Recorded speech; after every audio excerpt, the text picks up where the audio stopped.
მოგესალმებით. დღეს მორიგად ვსაუბრობთ ერთ-ერთი გამოკვეთილი მნიშვნელობის თემის ირგვლივ. დღეს ბიომეტრიის სტუმარი გახლავთ ქალბატონი ლია ჯინჭარაძე, განხილვის თემა ნარკოდამოკიდებულება. მადლობა მოგზაინებისთვის, მოგესალმებით. მოგესალმებით, პირიქით მადლობა, რომ ასეთ მნიშვნელოვან თემას აქცევთ ყურადღებას. ძალიან დიდი მადლობა, ეს გახლავთ გადაცემა, რომელიც ჩვენ 2 წლის წინ ჩავწერეთ დაახლოებით ერთ-ერთი ყველაზე რეიტინგული ნახვადობის თვალსაზრისით შესაბამისად ეს ერთგვარი ინდიკატორია, თანამედროვე ინსტრუმენტი, რომელიც გვანიშნებს, რამდენად მნიშვნელოვანია ამ თემების ირგვლივ საუბარი საზოგადოებისთვის. მადლობა მსაუბისთვის და მადლობა თქვენი კომპეტენციისთვის, რომელიც ყოველთვის განსაკუთრებულ ხაზგასმას იმსახურებს. ქალბატონო ლია, მოდი დავიწყოთ საუბარი ცვლილებებით. ამ 2 წელმა მოიტანა თუ არა ხელშესახებით ცვლილება, თითქოს გამკაცრდა მონიტორინგი და კონტროლი ნარკოდანაშაულის ირგვლივ. ასახულია თუ არა ეს ციფრებში?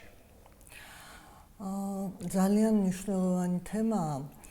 ნამდვილად შეიცვალა ნარკოპოლიტიკა და გამკაცრდა მიდგომა ნარკოტიკული დანაშაულის და ნარკოტიკების მოხმარების მიმართ ზოგადად. სხვა გარკვეული ცვლილებების მოხდა იქ გამკაცრდა ნარკოტიკულ და ფსიქოაქტიურ ნივთიერებებზე კონტროლი სახელმწიფოს მხრიდან, დაიხურა კერძო პროგრამები ჩაასვლებითი თერაპიის და შედეგები, რო გითხრათ, რომ შედეგები არის მნიშვნელოვანი იმ თვალსაზრისით, რომ გამოსწორდა ბევრად მდგომარეობა, ასე ცალსახად ნამდვილად ვერ ვიტყოდი და რატომ. არც არის მოსალოდნელი მხოლოდ ნარკოპოლიტიკის გამკაცრებით, რომ მივიღოთ სრულიად ყველა მიმართულებით გაუმჯობესება.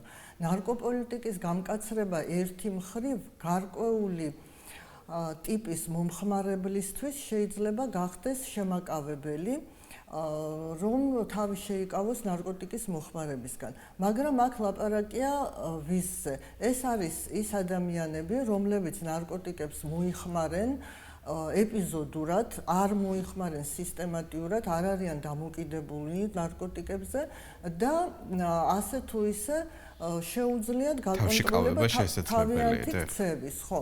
და უნდა ვაღიაროთ ისიც, რომ როდესაც დაუშვათ არასოდეს არ მიესალმებოდა არც სახელმწიფო და არც საზოგადოება დაუშვათ მარიხუანას მოხმარებას, მაგრამ როდესაც იყო ეპიზოდი, რომ ნაკლებად დასჯადი იყო, დეკრიმინალიზებული იყო მარიხუანას მოხმარება, გარკვეულმა რაოდენობით ადამიანებმა ჩათვალეს, რომ ეს არის ნებართვა ერთგვარი და დაიწყეთ ამ ნივთიერების მოხმარება უფრო ფართედ, უფრო თავისუფლად, ვიდრე ვთქვათ სხვა დროს მოიხმარდნენ.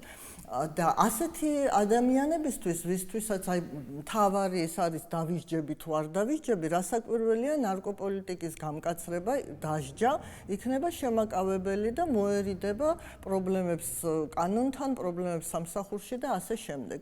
თუმცა ის ვინც სისტემურად მოიხმარს ნარკოტიკს, თქვენ ახსენეთ ჩანაცვლებითი თერაპიის ცენტრების გაუქმების საკითხი, თქვენ როგორც სპეციალისტი როგორ აფასებთ აღნიშნულს? რაც შეეხება ნარკოტიკებზე დამოკიდებულ პირებს, რასაკვირველიათ იმას დასჯა ვერაფერს ვერ უშველეს, იმიტომ რომ ნარკოტიკებზე დამოკიდებულება გავაგრძელებ ისევ ამ აზრს, ნარკოტიკებზე დამოკიდებულება ნიშნავს იმას, რომ ადამიანს მისი ფიზიკური და ფსიქიკური ნორმალური ფუნქციონირებისთვის სჭირდება ნარკოტიკი და ნარკოტიკებზე დამოკიდებულება აღიარებულია დაავადებად, შეტანილია დაავადებათა საერთაშორისო კლასიფიკაციაზე და საჭიროებს არა დასჯას, არამედ მკურნალობას.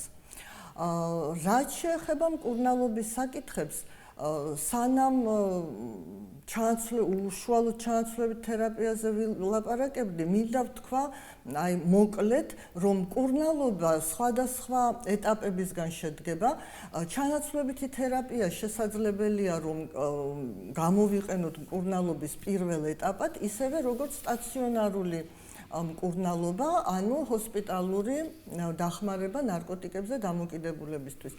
კიდევ ერთი გასათვალისწინებელია, რომ ჩანაცვლებითი თერაპია ყველა ტიპის ნარკოტიკებზე დამოკიდებულ პირებს არ შველის. ჩანაცვლებითი თერაპია მოწოდებულია მხოლოდ გარკვეული ტიპის, კერძოდ ოპიოიდების მიღების შედეგად განვითარებული დამოკიდებულების სამკურნალოდ. და რაც შეეხება სხვა დამოკიდებულებებს, აქ ძირითადი პირველი ეტაპი დამოკიდებულების მკურნალობის ეს არის სტაციონარული ან ამბულატორიული დეტოქსიკაცია, ანუ ადამიანის ფიზიკური დამოკიდებულების მოხსნა. მაგრამ ეს ეტაპი, რომელიც ასე თუ ისე წარმოდგენილია საქართველოში, მიუხედავად იმისა, რომ კერძო ჩანაცვლებითი პროგრამების დახურვამ გარკვეული ტიპის დატვირთვა გაზარდა. პაციენტებს შეუქმნა პრობლემა, მარტო დატვირთვა არ გაზარდა. ნახეთ, იყო ძალიან დიდი ხნის განმავლობაში იყო მხოლოდ სახელმწიფო პროგრამები, ვთქვათ ეს გლობალ ფონდის მიერ დაფინანსებული პირველად პილოტური, შემდეგ სახელმწიფო პროგრამები, სადაც ძირითადად გამოიყენებოდა მეტადონის ჰიდროქლორიდი და როდესაც დაუშვეს ეს ჩანაცვლებითი კერძო პროგრამები, აქ ჯერ ერთი სხვა პრეპარატი იყო მიწოდებული სამკურნალოდ და საქმე იმაშია, რომ აქ პრეპარატის ფასი გაცილებით მეტია ვიდრე მეტადონის ფასი და ამიტომაც სახელმწიფო პროგრამები დღესაც ძირითადად მეტადონს სთავაზობს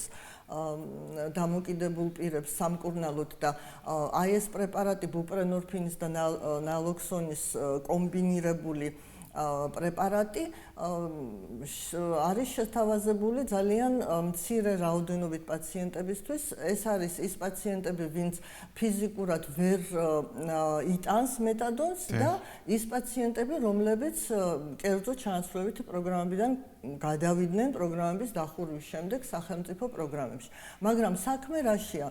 კერძო პროგრამების გახსნის შემდეგ მიმართვიანობა საკმაოდ მაღალი იყო ამ პროგრამების მიმართ და ეს არა მხოლოდ პრეპარატის თავისებურებით აიხსნებოდა, არამედ იმითაც, რომ კერძო პროგრამები იძლეოდა საშუალებას ანონიმურად ჩაეტარებია პაციენტს მკურნალობა. ეს რასაკვირველია საკანონმდებლო ბაზას ეყრდნობა. კანონში ნარკოლოგიური დახმარების შესახებ არის ჩანაწერი, რომ პირს შეუძლია მიიღოს დახმარება ანონიმურად თვით დაფინანსების შემთხვევაში. და პროგრამების დახურვამ მოგცა არა მხოლოდ ის, რომ პაციენტებს აღარ შეუძლიათ პირველად პაციენტებს რომ მიიღონ სამკურნალოდ ეს ბუპრენორფინ ნალოქსონის კომბინირებული პრეპარატი, რომელიც ბევრ შემთხვევაში პაციენტს შეიძლება უკეთესადაც ეხმარება ვიდრე მეტადონის ჰიდროქლორიდი.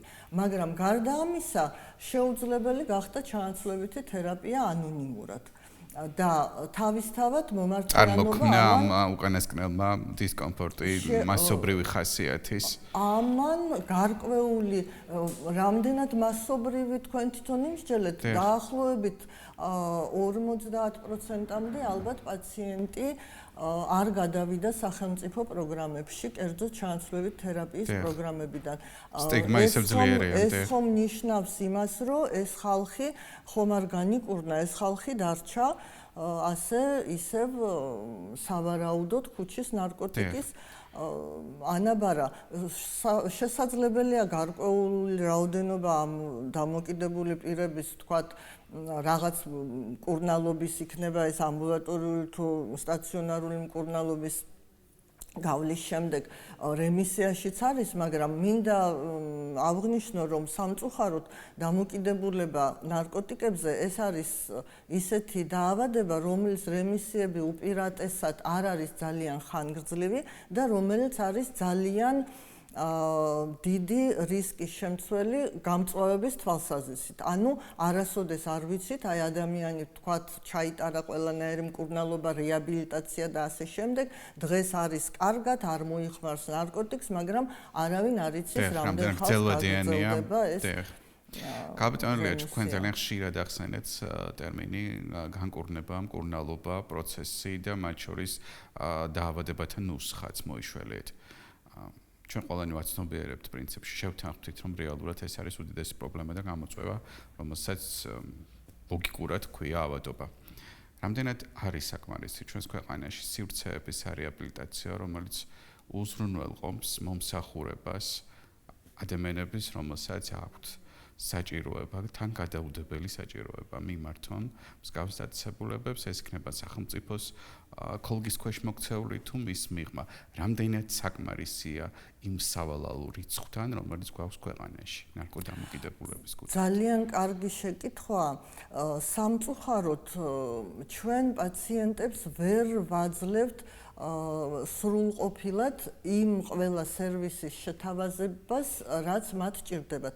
ჯერ ერთი დავიწყოთ იმითი, რომ აი წეღან დავიწყე იმაზე ლაპარაკი, რომ მკურნალობა რასაც საქართველოში მკურნალობას ვუწოდებთ ტრადიციულად, ეს არის ფაქტიურად პირველი ეტაპი. ერთ-ერთი კომპონენტი. პირველი ეტაპი, ხო, ეს სტაციონარული მკურნალობა იქნება თუ ჩანაცვლებითი თერაპია, თუ ამბულატორიული, ეს მხოლოდ პირველი ეტაპია. შემდეგი ეტაპი არის ფსიქოლოგიური რეაბილიტაცია და სოციალური რეაბილიტაცია, რაც იმდენად ორგანული კომპონენტია აი ამ პროცესის, რომ დასავლეთში აღარ ასხვავებენ და ყველა ამ პროცესს უწოდებენ მკურნალობას.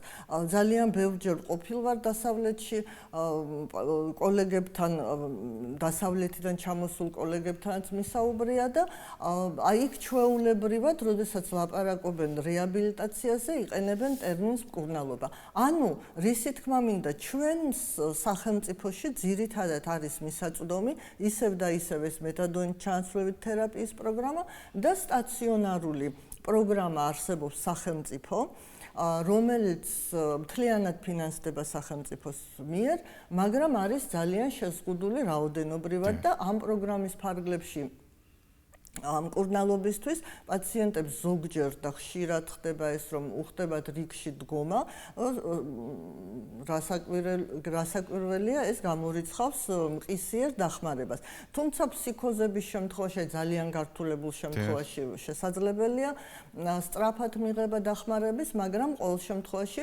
შეზღუდულია აი ეს სერვისი საკმაოდ.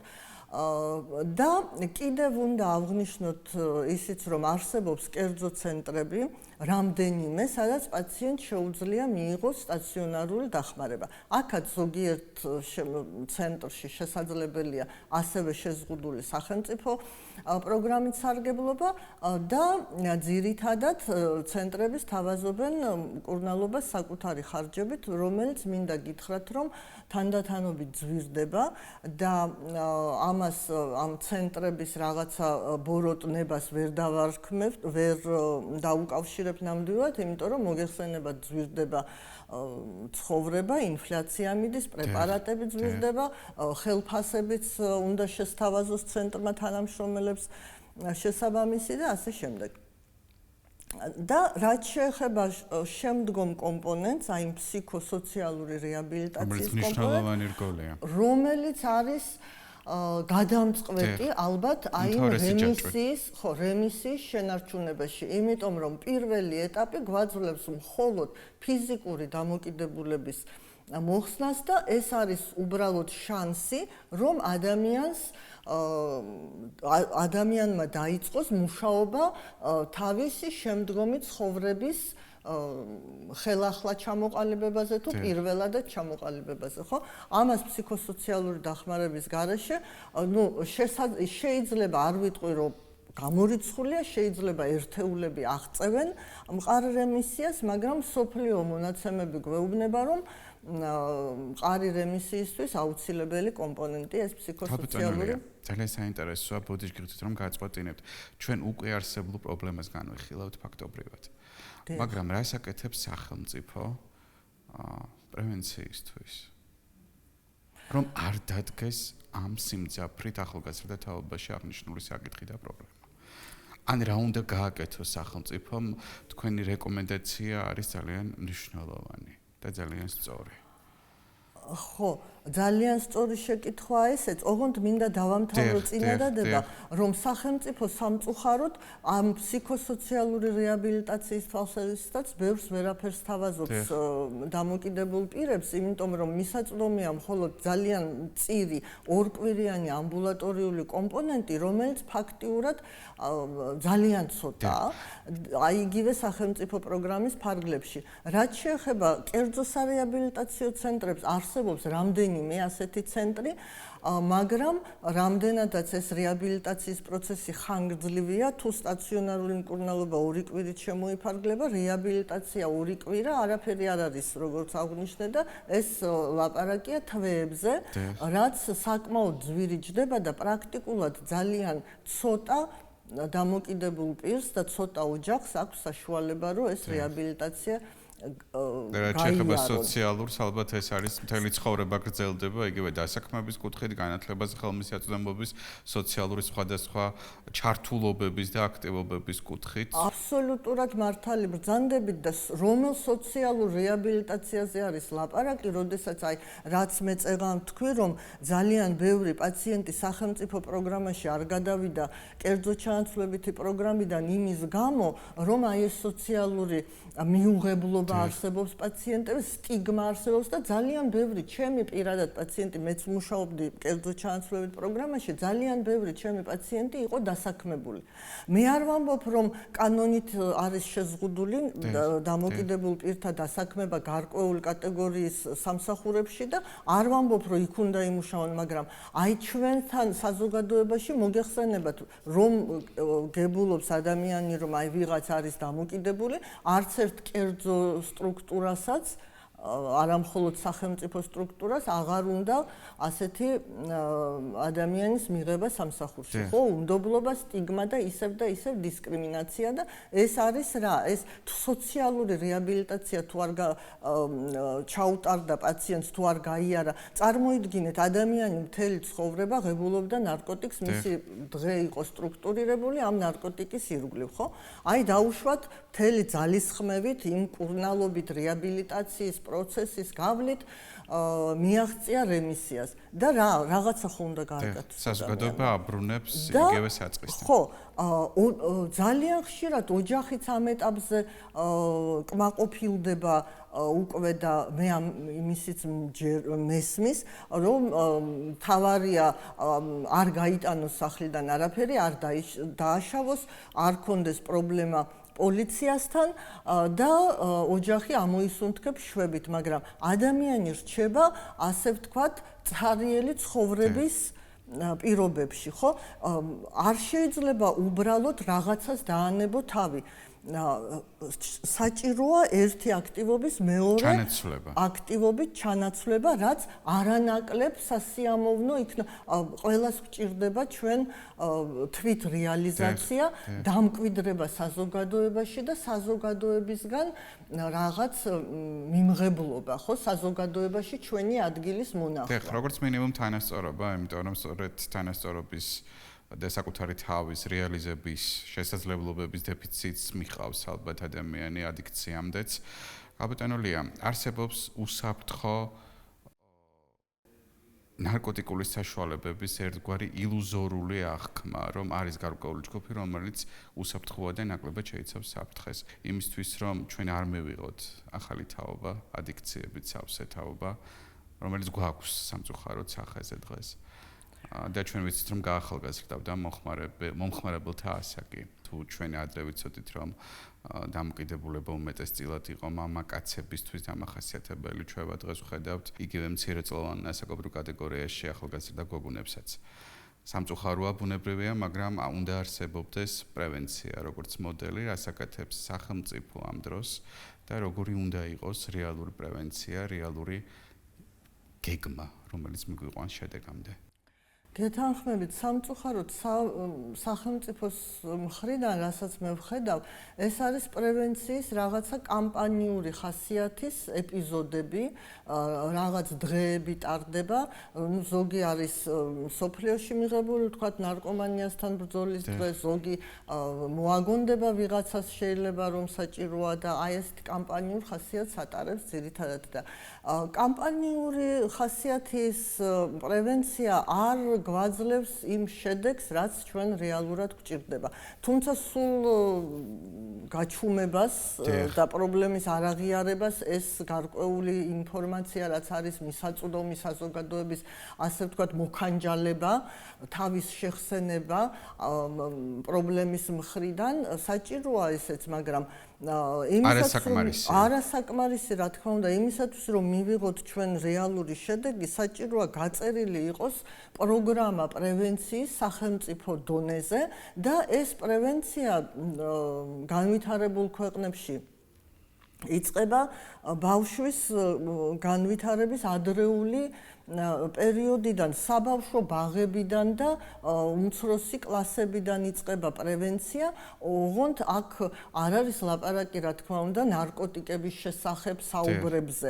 პრევენცია ნარკოტიკის მოხმარების ზოგადად და ნარკოდამოკიდებულების როგორც შედეგის არის ის, რომ ადამიანი ბავშვობიდანვე მიეჩვიოს შეისხორცოს ცხოვრების ჯანსაღი წესი და აი რაც წეღავ თქვი ცხოვრებაში, სოციუმში საკუთარი ადგილის დამკვიდრება და რაღაც კმაყოფილების მიღება, სიამოვნების მიღება, სოციალურად მისაღები, ჯანსაღი აქტივობებით. ისე მივდივართ შემეცნების ნაწილთან, ისე მივდივართ განათლების ხარვესთან. დიახ, ჩვენ ძალიან ხშირად გვისაუბრია ამავე სტუდიაში, რომ იგივე სქესობრივი აღზრდაც არის მნიშვნელოვანი, რომელსაც ეწინააღმდეგება ფაქტობრივად 50%-ზე მეტი ჩვენი მოსახლეობის და დარწმუნებული ვარ, რომ მსგავსი სიმძაფრით ეკიდებიან აღნიშნულ თემას, თუმცა გამოსავალი არის თქვენ როგორც ბრძანეთ შემეცნების ულუფებში, რომელიც უნდა მივაწოდოთ ადრეული ასაკიდან. დარწმუნებული ვარ, რომ ეს ინფორმაცია არ არის ახალი. რატომ არ ხდება გათვალისწინება, ქალბატონო ლია? სპეციალისტების, დარგის სპეციალისტების რეკომენდაციების თუნდაც თქვენი და სხვა მსგავსი. რა არის იცით, ნარკოტიკი, საერთოდ ფსიქოაქტიური ნივთიერებების მოხმარება არის ესეთი ვერაგული თემა. ნახეთ, ადამიანისთვის და არა მხოლოდ ადამიანისთვის, ძალიან ბევრი სახეობისთვის არის დამახასიათებელი ინტერესი, ცნობისმოყვარეობა, ახლის ძიება. ადამიანისთვის ეს ძალიან კარგი თვისებაა, რომ არ ქონოდა ეს თვისება, არ განვითარდებოდა კაცობრიობა და პროგრესია ვერ გვექნებოდა, ხო? მაგრამ აი ამ ახლის ძიებაში სხვადასხვა მხარეს მიდის ადამიანი და როგორც საზოგადოება გადის განვითარების ეტაპებს, ისე ყოველი კერძო ადამიანი, ყოველი ინდივიდი გადის ამ განვითარების ეტაპებს და რაღაცა დროს დგება ისეთი პერიოდი, როდესაც ეს ცნობისმოყვარეობა და ინტერესი უფრო მძაფრი ხდება ვიდრე სიფრთხილე. და ჩვენი ეროვნული მასკულიზმიც ახალისებს და რომანტიზაციას უწევს ხშირ შემთხვევაში მსგავს პრაქტიკას. რასაკვირველია და აქ აი როდესაც ლაპარაკია მოზარდებზე, ძალიან მნიშვნელოვანია კიდევ ერთი თემა, ჯგუფთან კუთვნილების თემა.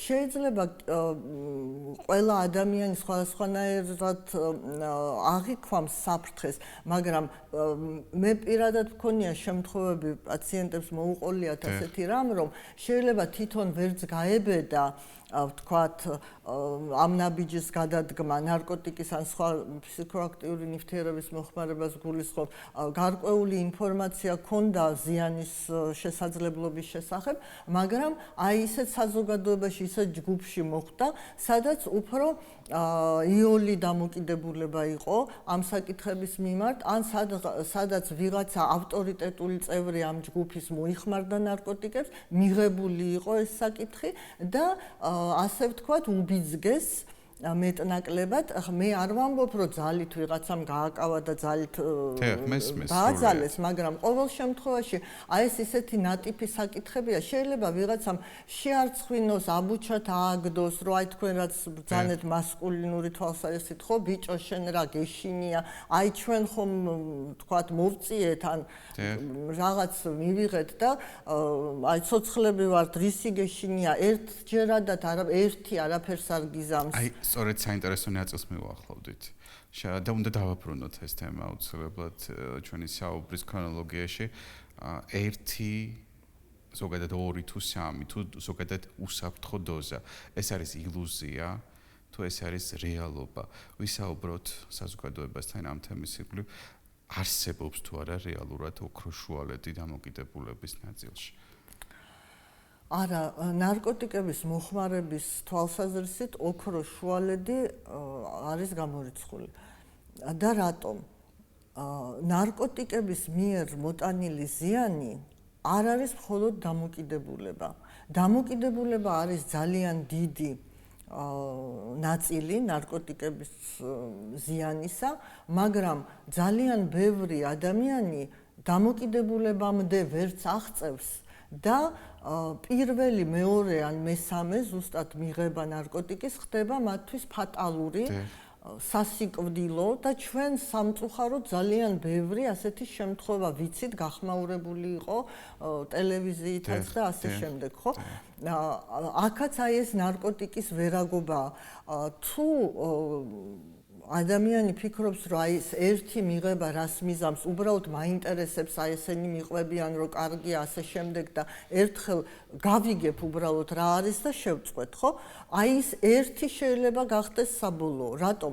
იმიტომ რომ როდესაც პირველად კონტაქტირებს ორგანიზმი ნარკოტიკთან, იქ არავინ არ იცის, როგორი იქნება ორგანიზმის პასუხი, ხო?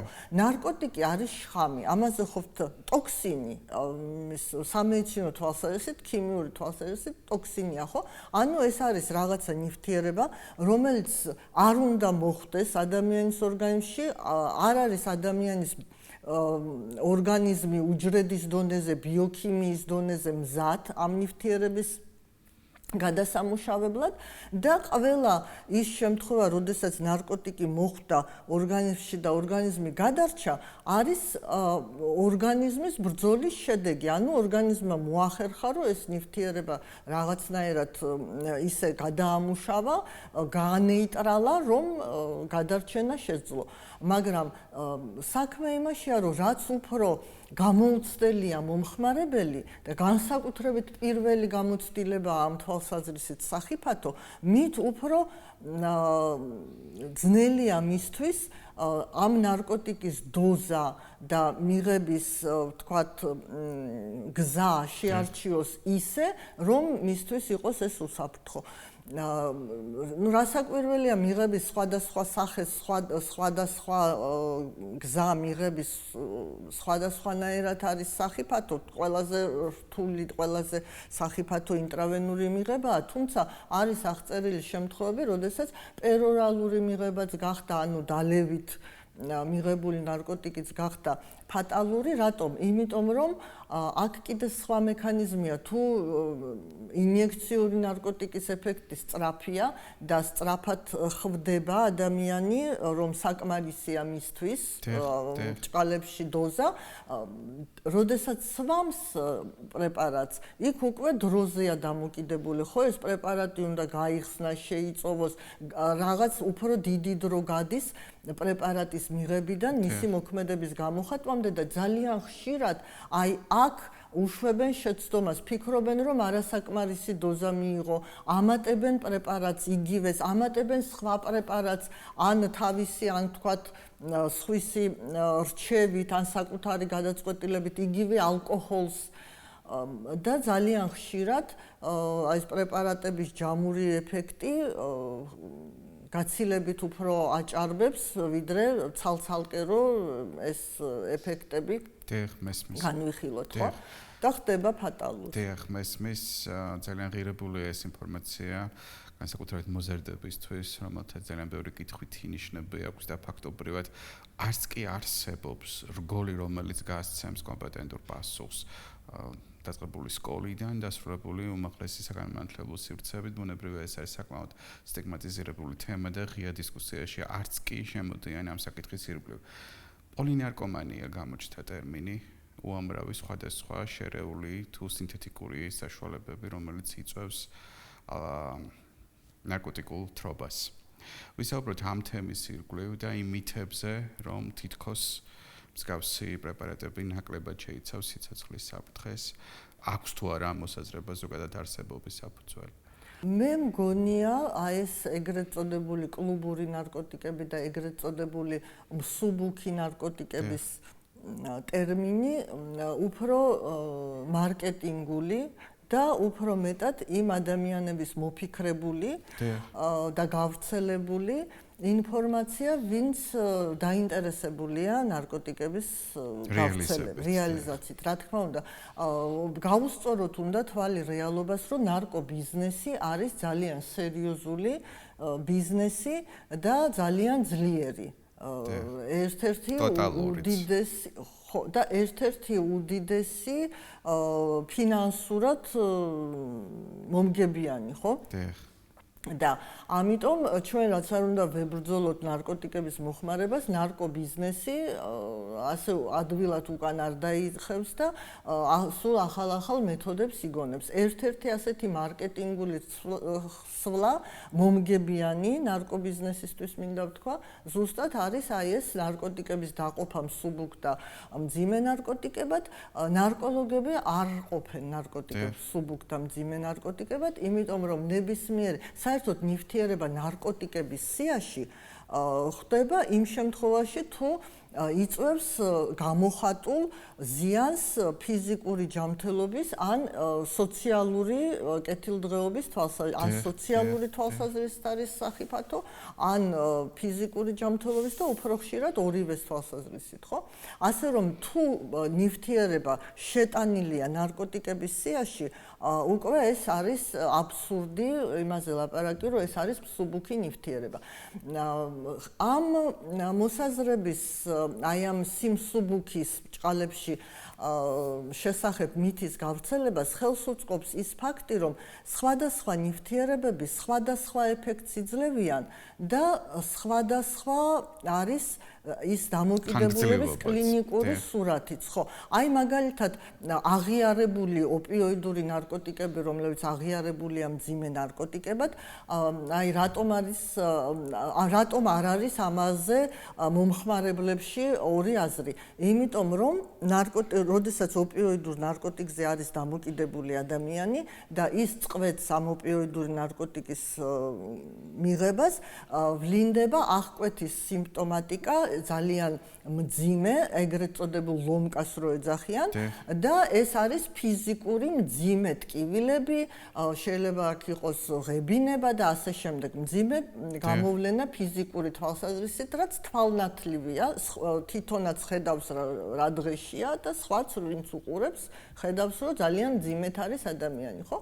მაგრამ არსებობს ისეთი ნარკოტიკები, რომლებიც არ იწვევს ასეთ მძაფრად გამოხატულ ფიზიკურ აღკვეთას, მაგრამ იწვევს არანაკლებ და შეიძლება უფრო მეტად გამოხატულ ფსიქიკურ სიმპტომებს და დამოკიდებულებას, რაც ფსიქიკურ დამოკიდებულებას, ხო? და ადამიანი თვითონაც ვერ ხვდება, მის ირგვლივ მყოფები ვერ ხვდებიან, თითქოს არაფერი არ ტკივა, თითქოს არაფერი არ ჭირს ფიზიკურად, ექიმთანაც რომ მიიყვანეს, გასინჯეს, გამოიკვლიეს, თითქოს ყველაფერი წესრიგშია ფიზიკური ჯანმრთელობის მხრივ, მაგრამ ადამიანი ვერ ახერხებს რემისიის მიღწევას და მის შენარჩუნებას, იმიტომ რომ გაუსაძლისად მძიმე ფსიქოლოგიური ლტოლვა აქვს ნივთიერების მიმართ. და კიდევ ერთი ძალიან დიდი კლასი გართულებების ეს არის ფსიქოზები.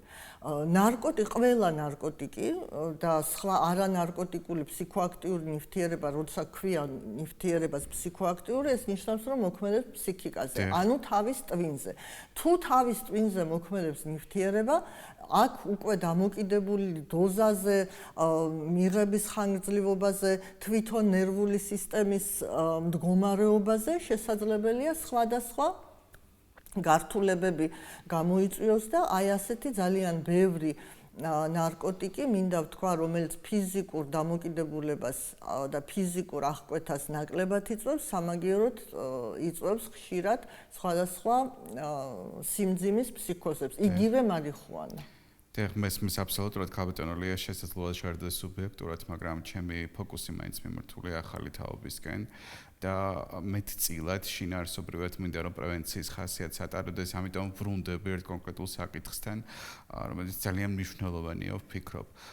თქვენი შეფასება და თქვენი შეხედულება ღამის ცხოვრების ნაწილზე, ღამის ცხოვრების წესზე არ ღვევს თუ არა ჯანსაღ ფსიქიკას აღნიშნული პრაქტიკა და რამდენად შემოდის საწყის ეტაპზე დამოკიდებულება ენერგეტიკული სასმელების, გადაჭარბებული ალკოჰოლის მოხმარების კუთხით.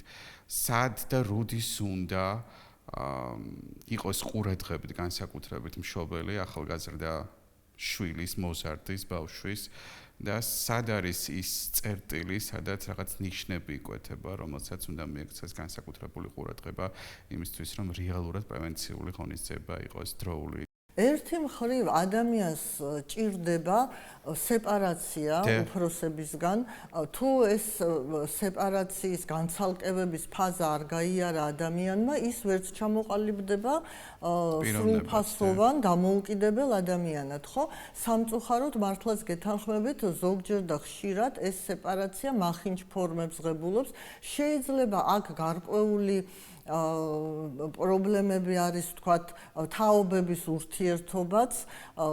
ახლა მე არ მინდა რომ დავადანაშაულო მშობლები, მაგრამ საუკეთესო ვარიანტი არის ის, რომ ამ სეპარაციის პროცესში თანდათანობით მოხდეს თავისუფლების ფარგლების გაზრდა და მშობლის როლის თანდათანობითი შემცირება. ოღონდ არა ისე, რომ საბოლოოდ აბსოლუტურად არაფრად აღარ ჩააგდოს ეს მშობლები, ხო? მოზარდმა და ამაში ძალიან დიდია მშობლის როლი, საერთოდ რთულია ძალიან ბავშვის აღზრდა, რა თქმა უნდა, მით უმეტეს მშობელიც ადამიანია და იდეალური ვერ იქნება, ხო? მაგრამ ფსიქოლოგები გვეუბნებიან, რომ თუ ჩვენ გვინდა რომ არ დავკარგოთ აი ამ სეპარაციის პროცესში ბავშვი, მოზარდი, მშობელსა და ბავშვს შორის ჯანსაღ დამოკიდებულებას უნდა უფრო პატარა ასაკში ჩაუყაროთ. ემოციურ კავშირს, როგორც ჩაუყაროთ საფუძველი, ხო, ემოციური კავშირი და ნდობა, ხო, აუცილებელია ემოციური კავშირი გეთანხმებით და აუცილებელია ნდობა და მშობელი ბავშვისთვის. ბავშვობიდან ასეც არის, პატარა ბავშვისთვის მშობელი არის ყველაფერი, ხო, სიცოცხლის წყაროა და სიცოცხლის ერთადერთი სიცოცხლის გაგრძელების ერთადერთი საშუალებაა, თუ დედა არ უპატრონებს პატარა ბავშვს, ის ვერ გადარჩება, ხო?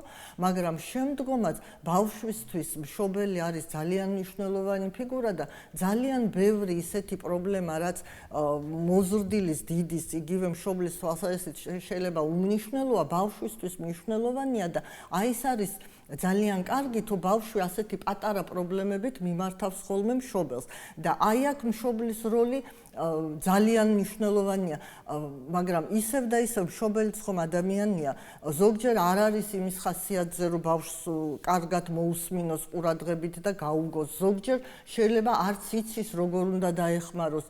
აი ეს ყველა ნიუანსი არის გასათვალისწინებელი აი ამ ნდობის და როგორც თქვენ სწორად ბრძანეთ ემოციური კავშირის მოპოვების თვალსაზრისით, რომ შემდეგ იმ სეპარაციის თანდათანობითი სეპარაციის დროს აუცილებლად უნდა გაუშვათ ბავშვი, მაგრამ უნდა მოესწრებოდეს. აი იგივე შემთხვევებში თუ მნიშვნელოვანი შენიშვნაა, ხო, თუ რაღაცა დააშავა, ვთქვათ, რაღაც არასწორი ნაბიჯი გადადგა, ხო, უნდა შეეძლოს მშობელთან მისვლა და არ უნდა შეეშინდეს.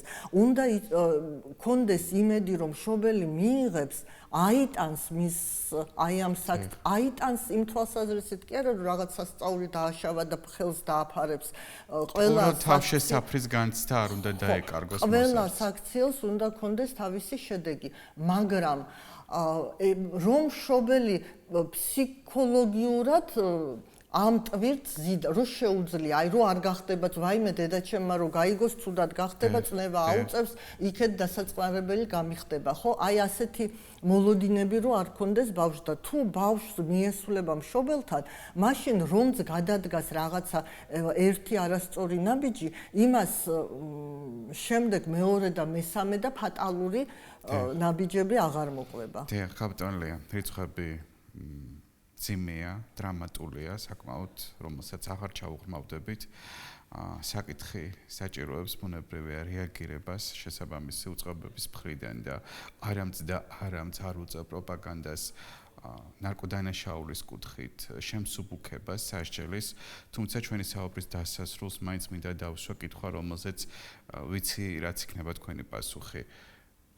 რა არის გამოსავალი, რაში ხედავთ უკეთეს ვერსიას დასჯაში თუ სიყვარულში? იმიტომ რომ თუ ჩვენ თანხმდებით რომ ეს არის ავადობა, ლოგიკურია, მოდის კითხვა ავადობას ვერ ჩაანაცვლებს, ვერ მიხედავს. მოდი ამ ტერმინს გამოვიყენებ, ალბათ საპატიმრო. რა თქმა უნდა, საპატიმრო რო შველოდეს დაავადებას, ცოტა მცირე ხნით ყველანი ალბათ დავთანხმდებით საპატიმროს, ოღონდ ჯამთელები ვიყოთ, ხო?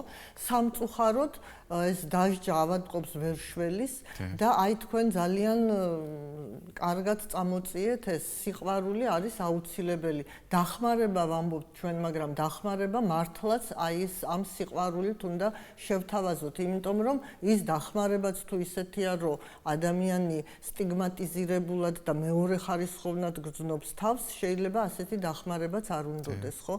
გეთანხმებით, რომ მიდგომა უნდა იყოს ცალსახად, ასეთი რომ არ დავკარგოთ ჩვენი საზოგადოების წევრები. მით უმეტეს რომ მოგეხსენებათ, ისე ფართეთ არის გავრცელებული ეს ნარკოტიკების მოხმარება, რომ თუ ჩვენ ყველა დავსაჯეთ და გავრიყეთ, ვისაც კი მოუხმარია ნარკოტიკი, ალბათ ახალგაზრდა თაობიდან ძალიან ცოტა დაგვრჩება. გეთანხმებით. სამწუხაროდ და ალბათ დადგება დრო და დღე, როდესაც აი ამ ადამიანებს საზოგადოების უდიდეს ნაწილს სოციალურ აქტივად აღიქვავს სახელმწიფო და ნებისმიერი ნაბიჯი, რომელსაც გადადგამს, იქნება სახელმწიფოებრივი და ინდივიდზე მორგებული. ძალიან დიდი მადლობა, რომ მოგბრძანეთ სასაუბროდ. ურმესი მადლობა იმ კომპეტენციისთვის, რომელიც მოგაქვთ ბიომეტრიის ფარგლებში და მადლობა იმ გამოცდილებისთვის, იმ ერთგული სამსახურისთვის, რომელსაც წლებია ერთგულად ემსახურებით. ძალიან დიდი მადლობა. მადლობა თქვენ. მე მაყურებელს საქმე შევახსენებ, რომ კაპიტანი ლია ჯინჯერაძე გახდათ ბიომეტრიის სტუმარი. მადლობას გიხდით ყურადღებისთვის და მომავალ შეხვედრამდე გემშვიდობებით.